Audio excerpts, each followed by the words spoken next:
reflect on it. And I feel like it's an important verse, especially living in this time and age, in this time and frame, where so much fitan and temptations are around us. And this verse is one of the unique verses in the Quran because it kind of clearly states Shaytaan's his goals and promises. He promised Allah subhanahu wa ta'ala on certain things, and he makes it extremely clear. He makes it clear throughout the Quran, but over here in this verse, it's extremely clear. And Allah subhanahu wa ta'ala, first of all, He starts off with according to Allah subhanahu wa ta'ala, what Shaytaan is. He says, لَعَنَهُ اللَّهُ, that he is cursed. And then right after that, Allah ta'ala says, according to Shaytaan, since the beginning, what he's been promising.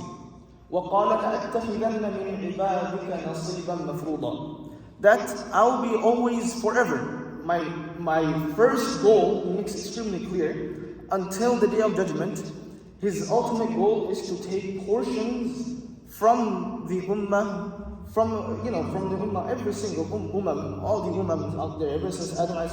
till the end of the day of judgment, to take a portion in the hellfire. And subhanAllah, Imam Muqatil ibn Hayyan, he, according to his opinion, this ayah, specifically Shaytaan's goal, where he will take portions in the hellfire, according to him, every 1,999 he will take into fire, and one will go to Jannah. Just imagine that. Like, big portions he will be taken to Jannah, subhanAllah. And then after that, Allah Ta'ala says, what are Shaytaan's goal? And he mentions them in a big list. وَلَأُضِلَّنَّهُمْ, I will misguide them. Misguide them how? Every single way you can think, every single way possible. From the straight path. And even if they are in the path, misguidance here and there. وَلَأُضِلَّنَّهُمْ وَلَأُمَنِّيَنَّهُمْ, I will, make them delusional. Every single plans that they make, I will make them feel like that's, that's what the success of life is. Anything that they have in mind, until the day of judgment, or until they pass away from this world, you will make them seem like that's the correct way to do, right? So anything against Allah subhanahu wa ta'ala, that's the correct way. وَلَا أُمَنِّيَنَّهُمْ وَلَا آمُرَنَّهُمْ فَلَا يُبَتِّكُنَّ آذَانَ الْأَنْعَامِ. Now it starts getting extremely clearer and clearer. So the first two was kind of like a generic rule. I'll misguide them, I'll make them have delusional plans and life goals or whatnot. But now he's getting even extremely precise. وَلَا آمُرَنَّهُمْ فَلَا يُبَتِّكُنَّ آذَانَ الْأَنْعَامِ. Over here it means that I will command them to slit the ears of cattle.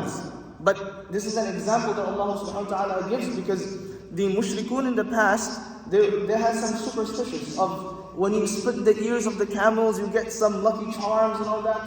Isn't that what we see around us, subhanAllah? These horoscope trash and bunch of all these new things going on, where they believe, this is what gives them luck in life, astaghfirullah. And then, hear this out. The next one is even crazier. فَلَا يُغَيِّرُنَّ خَلْقَ اللَّهِ, I will make sure that they change the creation of Allah. The way that you are, Shaytaan will make sure that he goes and, he changes parts of your bodies. And we see this around, extremely prominent around us. People changing their genders, doing tattoos, whatnot, changing the creation of Allah subhanahu wa ta'ala. And over here, many of the scholars, back in the time, just imagine, because all these new things coming in our time, they, subhanAllah, people in the past didn't even think of that. Like that, these things didn't exist. Changing, just imagine, orientation of the gender. Those things didn't exist. So scholars in the past, they put tattoos and holes in the bodies as the, changing the creation of Allah. But now the scholars of this time, in the last, decade or so, they are bringing this ayah as an evidence. Subhanallah, can you imagine? Now we are seeing, the Quran, subhanAllah, never gets old. SubhanAllah, it will stay as it is until the day of judgment, and we're seeing this in front of us.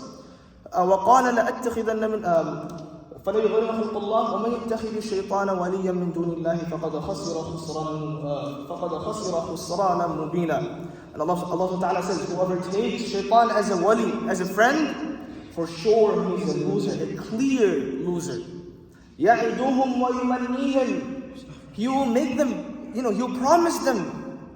He will make them their promises, his promise, Shaytaan will make his promise extremely enticing and and fancy. But guess what? وَمَا يَعِدُهُمُ الشَّيْطَانُ إِلَّا غُرُورًا. His promises are just, the purpose of it is just to deceive you. It's just to deceive you. أُولَٰئِكَ مَأْوَاهُمْ جَهَنَّمُ وَلَا يَجِدُونَ عَنْهَا مَحِيصًا. Allah Ta'ala save us from the hellfire, because these types of people, they will be the ones suffering, and their abode will be hellfire. May Allah Ta'ala allow us and save us from the traps of Shaytaan and keep us safe, inshaAllah Ta'ala.